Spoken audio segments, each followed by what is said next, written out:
Hello guys and welcome back to our channel. Today I will show you how to connect a Stripe with Shopify payments step by step. So in order to do this, simply open Shopify on your PC or your mobile phone, then navigate to the settings icon at the bottom left of the screen. I would recommend you to do this step on PC.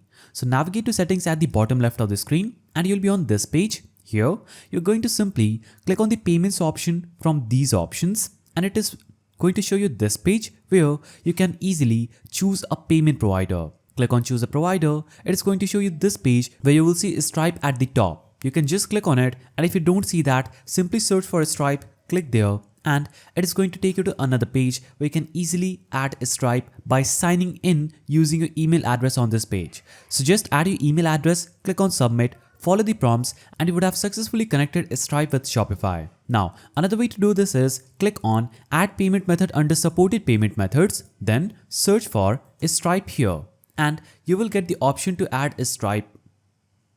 So that's the simple way through which you can connect Stripe with Shopify. If you found this guide helpful, please don't forget to give it a thumbs up and thanks for watching.